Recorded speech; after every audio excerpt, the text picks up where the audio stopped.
everybody, here welcome to another Lego Hogwarts update. A while back I created this, a modular Three Broomsticks custom building. Took me about 3 or 4 months to do, and I spoke that I'm going to do something else in the future. Well, the time has finally come. Time to make Honeydukes as well.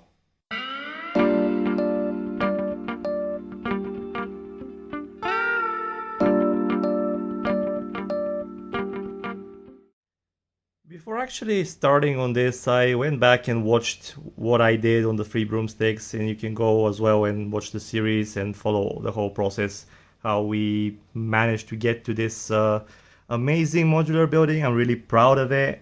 It's actually one of my most watched videos, the overview of the whole thing, and I'm planning to do a little updated version at some point.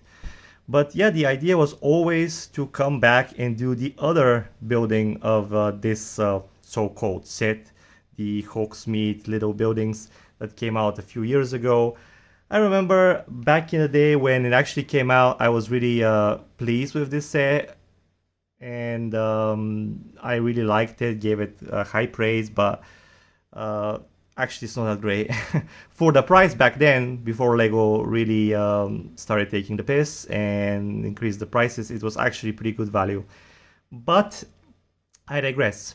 So yeah, the plan was always to go back and do the Honeydukes. This thing, the Three Broomsticks, took 3 or 4 months to do, and a lot of extra parts. I had the set 3 times, so respectively I have the other thing 3 times as well, the other little building.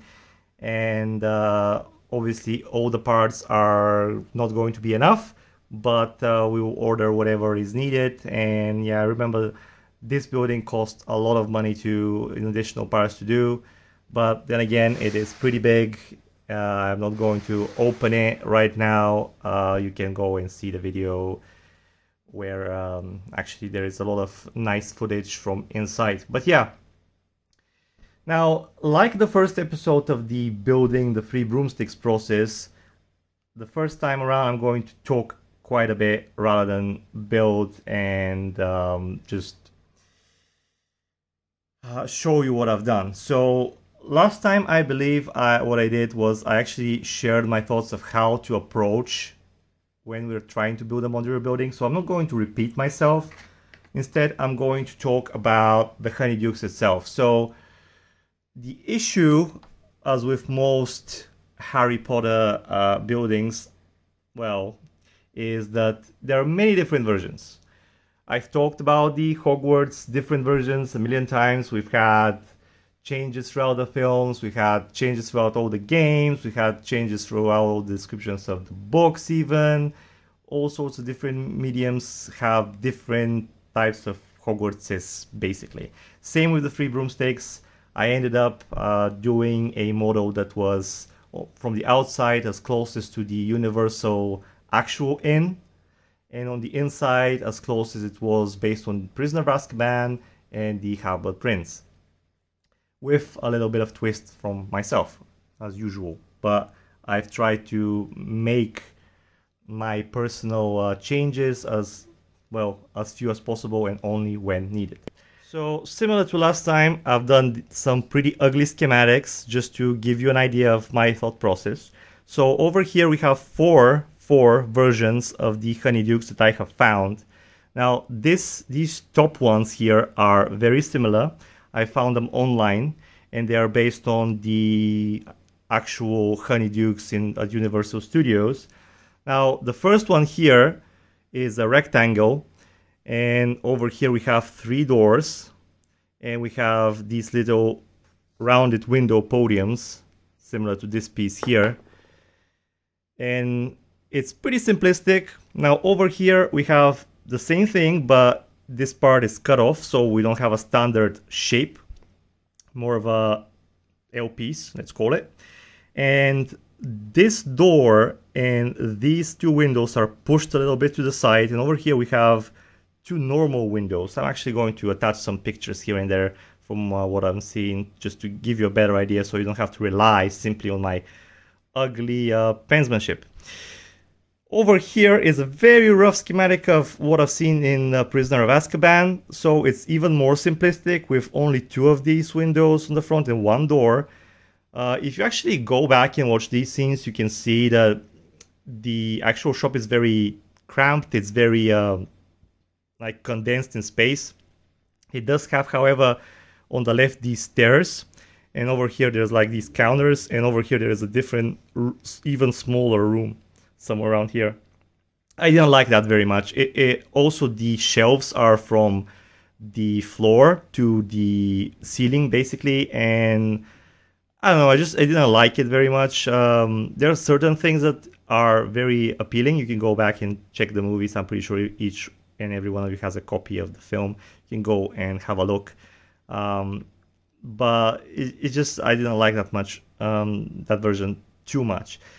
This one is from Hogwarts Legacy, the game that has disappointed me greatly, but let's not digress again towards that topic. But yeah, again, it's very similar to the Prisoner of Azkaban one, but inside it's actually very spacious, and the overall design inside is very different. We have a lot of open space. We have only around the edges of the walls there's counters. There is a lot of space between these different shelves in the middle. Over here there's a little podium, and over here there is the door towards the hidden passageway to Hogwarts.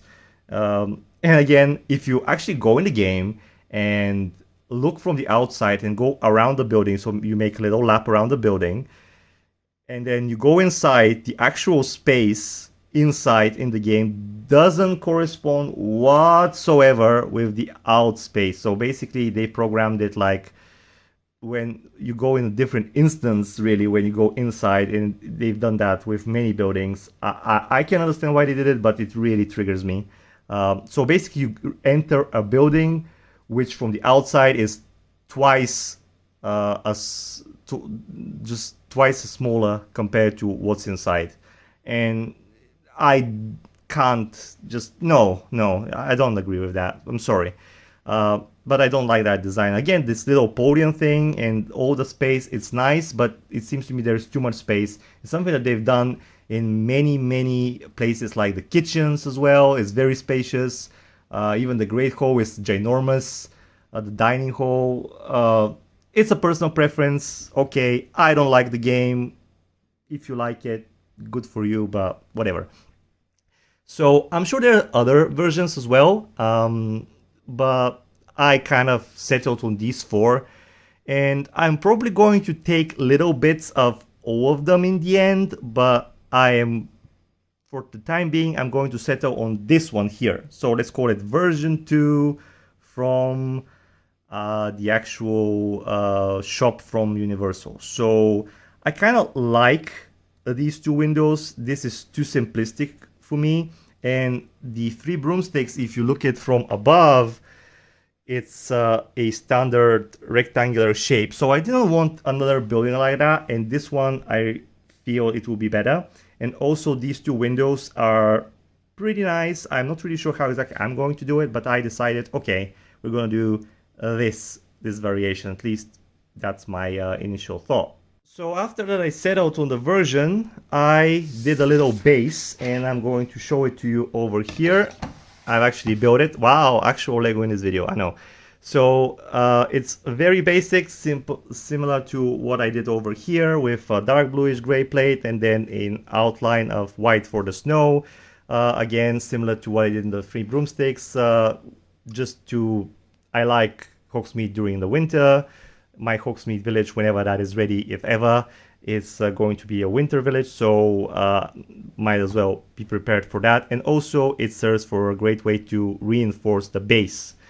Over here again we have a row of dark bluish gray and a row of white underneath, so when I pick things up and when we add the tiled floor, we have 3 layers basically of plates and tiles, so when I pick this thing up it's sturdy and it will not explode in my hands. So yeah, I am not quite sure whether the overall size and thickness, you can see my lamps above, sorry for that, is actually good enough. I actually thought maybe this side here will be cut, so the angle will be like here, but I decided to make it a little bit thicker for the time being. Also, let's place the Three Broomsticks next to it a little bit. Now I know that the Three Broomsticks should be a little bit bigger, so I will try not to make this too big, but now it's a little bit, well, not as long. Well, pretty much it is as long as this one, but... And the thickness over here is pretty much the same, but yeah, maybe I am making it a little bit bigger than it should be. Maybe it should be like up to here and up to here. But yeah, I always go like, I prefer my interior to make sense, like I've said before when I build stuff like this. So let's see, maybe if I see that we can compromise with that, I can shrink the building a little bit. But now let's show you actually why the dimensions are like so. So first let's start with, I'm just going to position these very roughly. Let's start with making maybe like a 3 slot here. So we have 3 studs over here, and then we need to place a door, obviously, and we'll leave 3 studs between this and the door because there is obviously some bricks here, so we need at least 2 studs to do that, and then another 3 over here because this needs to be symmetrical. Then we have 2 of these that are next to each other, and I feel like a 4 stud gap should be fine. I try to place them next to each other, but that doesn't look good. And then we have another door, so another 3 between here. Well, there are 2, but I'm judging by the brick over here. So over here is 2, but on the ground floor is 3. Then we place another one of these, and now we have a 5 stud gap here, or a 4, depending on from where you look at. I've noticed actually that the distance here to here is not the same. Some of these stickers are very terribly placed. I think one of these that I bought was secondhand, so I don't know who placed these stickers, probably a child or a monkey. But anyway, we'll buy the stickers again, or I'll try to place them myself if I can do that without damaging them too much. Anyway, so this way it kind of makes sense. Now over here, you know, some space, not too much. Over here a bit more space, more than the other side. The distance in here is basically can't be less than this, so we need 2 studs here, 2 studs here, 2 studs here, 2 studs here between the window and the door. Can't be even a stud less than this. I mean, I guess we could shrink a stud over here, but that's pretty much it. So yeah, that's why the building is so long. Now from this side, there are different things that we can do. Obviously we have 2 round windows to place, 1 door, and because I don't have green windows, I'm using these pieces just to, you know, for indicators. So let's start from this side. So I'm judging like maybe let's have 2 over here. Then we have the door. Again, we have 2 studs or 3 studs, whatever, on this side. Same on over here. And then we have these pieces. Now the windows, as you can see from the picture, they're like a group of 4 windows, groups by 2. So as far as I know, these windows that exist in Lego are like 4 studs. Maybe some exist that are 3 studs, but let's go with 4 studs for the time being. So that's why I'm using these pieces that are 4 studs long. So it could be something like this. Although the space here should be a little bit more.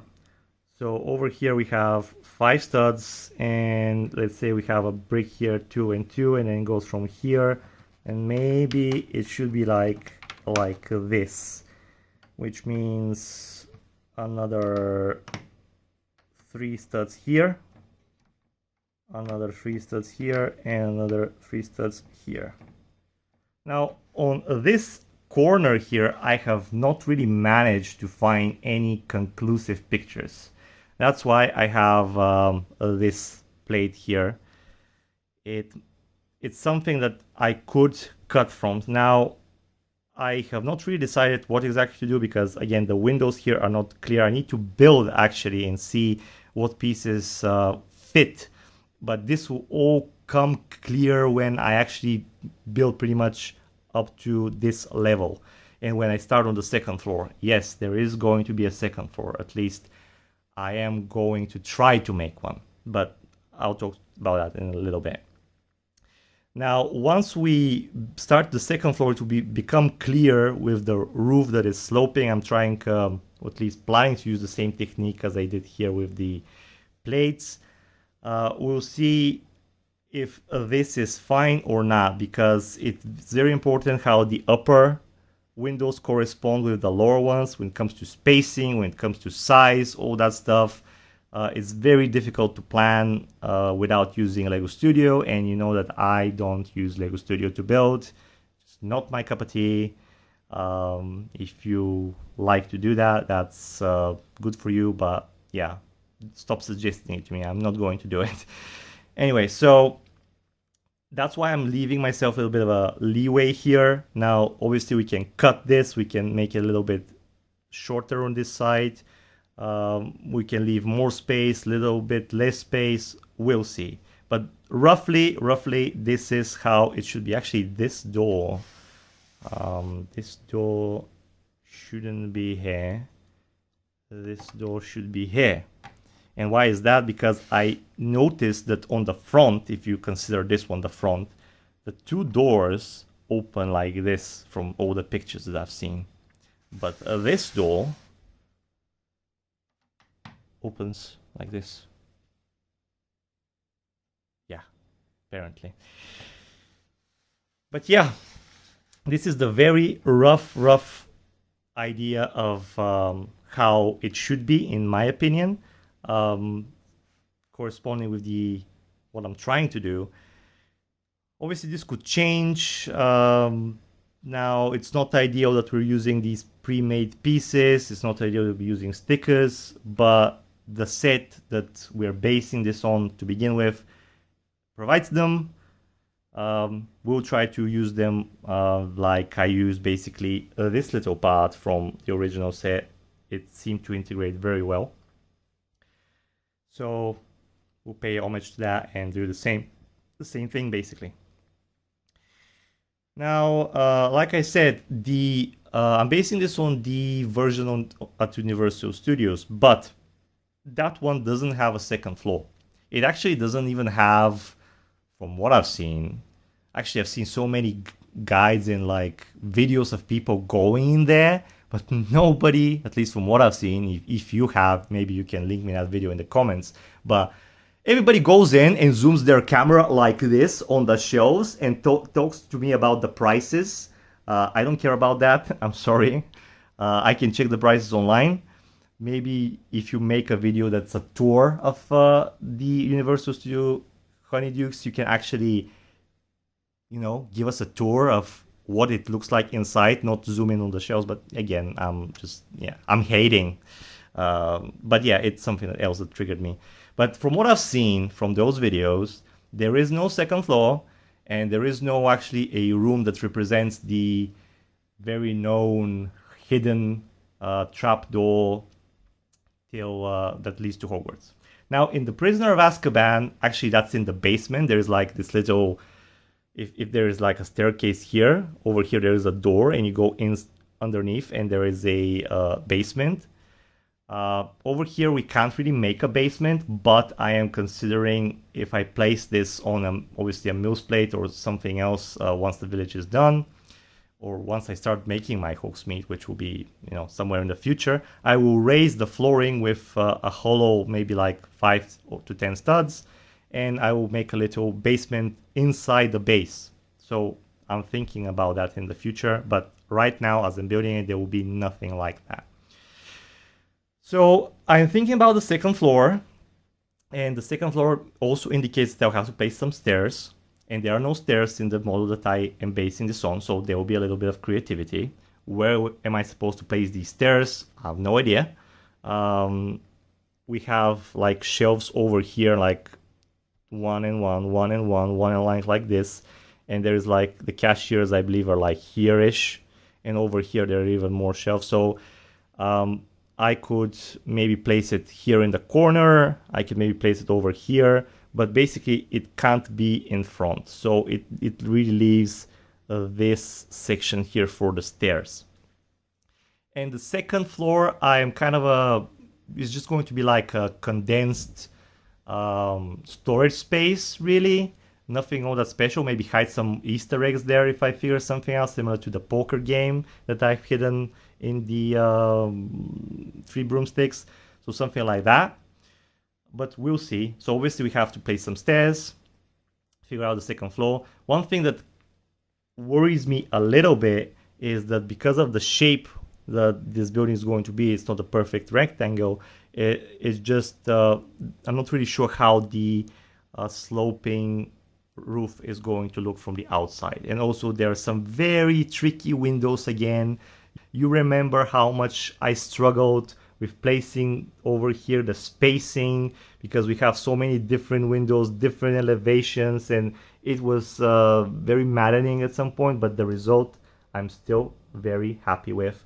But yeah, it's something that I'm considering, something that I can keep in the back of my mind as a little sticky note that it could cause a lot of problems. But first of all, I will need to build the ground floor. I will see...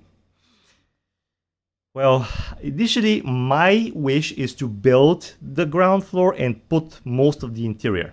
But, like we mentioned, if I do that and I start building the second floor and I see that something doesn't correspond as well, and I need to change it, and it will be a lot of work to fix the interior underneath, and it will take a lot of time to fix all that. So I will try to do as little as interior as possible, maybe just place roughly where things are supposed to be, and work on the second floor just to have a clear idea how it will look like, and then we'll go back. So that's basically the plan for this. But yeah, I don't know how long this will take. I know I've been rambling a lot this video, but it took a lot of preparation and a lot of research and a lot of just scribbling around on a piece of paper, testing where the pieces are supposed to go. I maybe did one or two different bases before I actually did this one that I showed you. So I actually did a lot of work before doing this. So yeah, cut me some slack, please. Next time I am hoping to basically show you the first floor, roughly how it looks with the walls. Now over here, if you remember, I used some of the panels from the set, which I talked about back then that they could be replaced with more texture. I still haven't done that. There is really no need. I really like the selective texture here and there, and also it saves some pieces. But yeah, we'll see how I will work with this. Obviously, I'll have to order pieces, a lot of them, once I figure out what I need and how many of them I need. I'm going to work with the dark bluish gray line here again, because the two buildings need to look kind of the same. And again, it's paying homage to the set, because the original set had a row of masonry bricks in this color, and then we had dark tan, and on this one we have the same, but then we go to medium nougat. So I'm going to do the same thing here, even though that in the universal footage that I found from the two buildings, actually the color of the walls is pretty much the same type of stone, unless I'm mistaken. But I don't want to make another dark tan building. Let's go with medium nougat. But yeah, tell me what you think. Maybe you don't agree with this type of Honeydukes. Maybe you really are in love with the Hogwarts Legacy one. Maybe you even like some with the older Harry Potter games from the early 2000s. And actually, talking about the early 2000s, a little bit of a throwback, Chamber of Secrets, the second Harry Potter game to come out. I prefer that over Hogwarts Legacy. It's a game that's, I mean, obviously the graphics are very, very dated, but it's a game ahead of its time. So much exploration, so many quests, a lot of content outside of the main story. If you haven't played it, go back and play it. If you can ignore the graphics. The gameplay, I really enjoy it, especially the dueling club options are better than Hogwarts Legacy, but whatever. Let's not trigger people further. If you haven't played the game, go and play it. If you want, you're missing out if you haven't. But yeah, let's I will spend the next several days tweaking stuff again, and I will try to make the walls. Obviously, I will continue making some schematics of where exactly I want to place things. That will give me a good indicator whether this building can be shrunk. As we've discussed over here on this side, I can't really see it making it shorter, but maybe from when it comes to width, we can maybe shrink it by 4, maybe even 6 studs. No, those 6 might be pushing it. I basically want minifigs to be able to roam freely without being too condensed, but again, it doesn't need to be too spacious. But placing some shelves and giving an idea where the stairs will be, where the cashiers will be, how many cashiers there will be, how many shelves there will be, etc., will give me a better idea of what I'm working with. So I will spend the next several days doing that. In the next update, you will see what I've come up with. And with that, that's pretty much all I have for you this time around. You will see me in the next 10 to 14 days as usual with yet another video. Wish me luck tackling this very challenging new project that I'm starting. If you like what I'm doing, you can support this channel by subscribing, hitting that like button, or leaving down a comment. And if you like to be a part of my inner circle, you can become a channel member. Like always, stay healthy, keep building, don't be discouraged, and I will see you again very, very soon. Stay healthy. Bye for now.